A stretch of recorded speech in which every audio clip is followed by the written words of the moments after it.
স্ত্রীর নেশাব পরিমাণ স্বর্ণ থাকলে তার উপর কোরবানি ওয়াজিব কিনা। অনেকের ঘরে ঘরে এই মাসলাটি দেখা যায়। স্ত্রীর কাছে যদি নেশাব পরিমাণ স্বর্ণ থাকে তবে কি স্ত্রীর উপর আলাদাভাবে কোরবানি করা ওয়াজিব? স্বামী কোরবানি দিলে কি স্ত্রীর কোরবানি আদায় হবে? ভাইয়েরা আমার, ইসলামে প্রত্যেকের মালিকানা ও হিসাব সম্পূর্ণ আলাদা।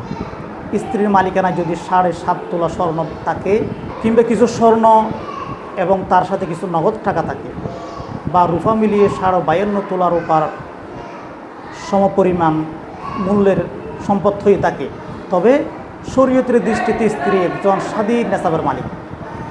আর কুরবানির দিনগুলোতে নেশাবের মালিক হলে তার উপর কুরবানি করা স্বাধীনভাবে ওয়াজিব। এক্ষেত্রে স্বামী নিজের কুরবানি দিলে স্ত্রীর ওয়াজিব কুরবানি আদায় হবে না। স্ত্রীকে তার নিজের সম্পদ থেকে বা স্বর্ণ বিক্রি করে হলেও কুরবানি দিতে হবে।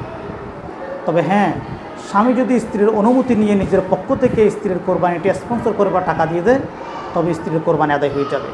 কিন্তু স্বামী যদি স্ত্রীর কোরবানি না দেয় তবে স্ত্রীকে নিজের কোরবানি নিজেকেই করতে হবে, অন্যথায় তিনি ওয়াজিব তরক করার কারণে গুনাহগার হবেন। রসুল পাক সাল্লাল্লাহু আলাইহি ওয়াসাল্লাম বলেছেন, হাদিসটি রয়েছে সুনান আবু দাউদ, হাদিস নম্বর 2788। রসুল পাক সাল্লাল্লাহু আলাইহি ওয়াসাল্লাম বলেছেন, আলা কুল্লি আহলি বাইতিন ফি কুল্লি আমিন উদহিয়া, প্রত্যেক পরিবারের নেশাবর মালিক সদস্যদের উপর প্রতি বছর কোরবানি করা আবশ্যক, ওয়াজিব।